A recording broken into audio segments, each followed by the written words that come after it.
Welcome back, Sebastian here. So time for my review of the Formula 2 feature race from Saudi Arabia. It started with Miney on pole and Crawford in second. Before we even got going, there was a bit of drama as Taylor Barnard stalled on the formation lap grid. And as a result, he was wheeled into the pits to start from the pit lane. When we got going, Bortoleto had a very slow start. Looked like it was some kind of car issue. It wasn't exactly a stall. He did get going eventually, but it was very slow. Then Marty spun at turn 2. From the initial shots, it looked like it might have been contact from a driver from behind, but it really looked like he just spun on the exit curve at turn 2, maybe applied a bit too much throttle and just spun the car. Stanek, unfortunately for him, made contact with Marty's car, and he was out as well. So we had a safety car after that. Antonelli also had a good start. He was up to 4th from 5th on the grid. And at the end of that first lap, Bortoleto still dealing with the car issues, retires in the pits. So unfortunate for him. Lap 3, the safety car ends, and we get racing again. And we have it was a pretty clean restart. We just had a couple laps without a whole lot of action. Lap 6, Miata was having a bit of a tough weekend after a pretty good opener in Bahrain. Was given a 10-second stop and go penalty for starting in the incorrect position. So I don't think we got a good replay of this, so I don't know if he was in the wrong grid box or if he was just slightly outside of the grid box to start. So one of the two, but yeah, otherwise very harsh penalty, and his race was basically over there. Hadjar also overtook Hauger on that lap for P6. So lap 7, the pit cycle started. The drivers really wanting to get rid of those softer tires very early. So Crawford, Hauger, and Mercer all pit on lap 7, and the following lap 8, Miney, Fittipaldi, Antonelli, and Martins followed as well. Antonelli and Fittipaldi both got the overcut on Crawford, as generally with the Formula 2 tires, they take a bit of time to get up to temperature. So Antonelli and Fittipaldi were able to get ahead while Crawford was trying to warm those tires up. But Crawford was able to overtake Antonelli on track pretty soon afterwards. I think in that first sector of that first lap for a virtual P3. Lap 9, Antonelli then tries to take the position back but goes too deep in turn 1, and that would unfortunately be a theme today for Antonelli. Lap 11, Hadjar overtakes Antonelli for virtual P4 at turn 1. Lap 13, Fittipaldi then overtakes Miney for the virtual lead of the race. Of course, at this point, there's still a few cars who are on the alternative strategy, starting on the harder tires and then switching to the soft tires at the end. So while these positions were not for the exactly for the lead, for example, they were effectively for the virtual lead of the race, although that would change at some point. Now, let's see, lap 14, 15, Colapinto spins under braking at turn 1. Just looks like a small mistake there. He had tapped the wall on the exit of lap of turn 27, the final corner. So I don't know if that damaged the car at all, but basically he went to brake for turn 1 and it looked like he just tried to carry a bit too much speed into that corner. Spins and unfortunately stalls a car, as these Mechachrome engines are prone to doing, and we have a safety car.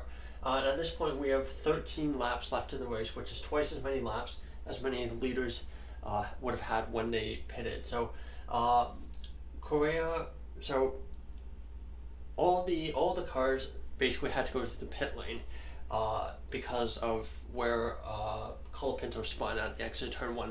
They thought easier to go through the pit lane. So turns out that Correa, while going through the pit lane, decided not to change tires. Both Cordial and Barnard switched to the softer tires, but Correa did not. So didn't go for the free pit stop, stayed on the harder tires. Thought it was a very strange strategy. I know there's still 13 laps left, but that's the whole point of going on the alternative strategy. You make the you go long and pit and have softer tires, lower fuel, much better grip. But doesn't change tires, and we'll see how it turns out. Lap 18, the safety car ends. Lap 19, Fittipaldi overtakes Barnard for P4 at the restart. So Barnard had a lot of trouble, it seems, getting the proper tire temperature. He was really struggling a lot for pace early on. Hadjar on that restart, also dropping through the field, apparently had the same mechanical issue he had yesterday, and he would retire in the pit lane. So really unfortunate start to the season for Hadjar. Effectively 3 DNFs from 4 races. None of them really his fault.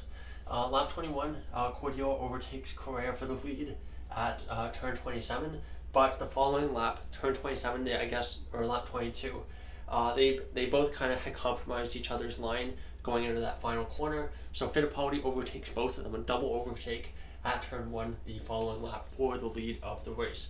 And following that, Durskin was given a 10-second penalty for gaining an advantage off track. So I'm assuming we didn't see a replay, but I'm getting he just took a position off track and didn't give the position back. Barnard also at this point had dropped to P9 from I think what was eventually 4th place on the road. So really struggling a lot on the restart with those softer tires, which is a bit unusual given that usually in these kinds of situations where we've seen these races in the past, the drivers who are on the fresher tires, the softer tires, are usually much quicker. So the F2 tires for Pirelli this year are quite strange, aren't behaving the same way they usually do. Lap 24, Correa overtakes Cordial for P2 at turn 1, and then Maini overtakes Cordial at turn 5 for P3 for the final position on the podium. Then we get a virtual safety car because O'Sullivan has spun at turn 2. Was a pretty short virtual safety car. I think O'Sullivan, again, similar to Colapinto, just kind of lost it on the exit of the corner and spun. It was a very tough race for rookies today, a lot of rookies making mistakes, a race where experience really kind of counted. Lap 25, Antonelli goes into the runoff area after Hauger overtook him at turn 1, stays ahead, and I think he would have gotten a penalty for that if Hauger had not overtaken him the next lap. Aaron also spins turn 27, and then lap 26, Correa pits, and he comes out 14th. Well outside the points, has no chance of points, and only has 3 laps left on those tires. So absolutely awful strategy from Dams. They really should have pitted here, and based on where Cordial ends up finishing, you could have gotten a good bag of points there. Anyway, lap 28, final lap of the race, Fittipaldi takes a checkered flag. Cordial was in a podium position until the final corner. Crawford tries to overtake him at turn 27. They both, similar to the when Fittipaldi took the lead, they compromised each other's line a little bit, and this allowed Hauger to basically take the final spot on the podium and then run down to the finish line. Basically a photo finish, very close between Crawford and Hauger, but at the end of the day, Hauger gets the final spot on the podium. And then Durskin, rookie who came all the way up from Freca, similar to Antonelli, but a lot less highly regarded, finished 9th on the road, so good result for him, but because of that 10-second penalty, he drops to 12th. So a bit unfortunate for Durskin, but that's what happens when you get a penalty. So final result of the race, pretty unpredictable race, much more, I guess, entertaining than the F1 race that we had, but nonetheless. So Fittipaldi takes the win. First feature race win for him, and he was quite emotional in the interview, of course, because his uncle Wilson Fittipaldi had passed away a week and a bit ago, so great result from him, and obviously very special for him. Maini second, great result from him, and then Hauger third, Crawford fourth, Cordial in fifth, so big bag of points for Cordial. Those are points that Correa could have gotten if they'd actually done the same strategy, the strategy that they should have done. Definitely in the running for the worst strategy of the year for F2 this year. 6, Antonelli, not a great race from him. I think a bit of a messy weekend, but I think he is, he is the highest placing rookie, so good result there for him in that respect. 7th Maloney, 8th for sure, 9th Villagomez, first F2 points for him, 10th Aaron, 11th Martins.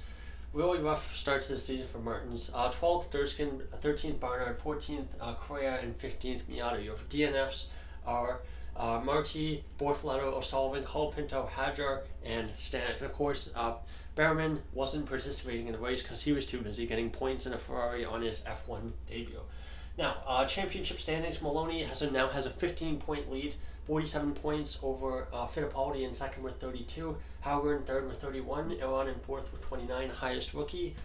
Fifth is Maini with 27.6, Marti with 26, 7th Crawford 24, 8th Bortoletto with 15, 9th O'Sullivan 14, 12th, 10th Antonelli with 12, 11th Cordial with 10, 12th Colapinto with 8, 13th Hatcher with 5, 14th for sure with 4, 13th Neander with 2, 16th Villagomez also with 2, and that leaves Durskin, Martins, Correa, Barnard, Stanek, and Behrman with no points. So apparently Behrman's points I got from Pole in the first race, apparently because he withdrew, perhaps they don't count. According to Wikipedia, he has no points. Not entirely sure about that. But anyway, a really shocking, I guess, start to the season for F2. The two championships favorites, Martins and Behrman, who of course were the two highest placed rookies last year, 5th and 6th. In the championship, 0 points between them as of according to Wikipedia. Maloney has a 47-point advantage over both of them, which I think at this point, even though it's only 2 rounds, 4 races, I think will be very, very hard to beat. So I think, really unexpected start to the F2 season. We'll see how it goes, how it continues. Of course, we continue with Formula 2 next time out in Australia, which will be in 2 weeks' time. Thank you so much for watching, and goodbye.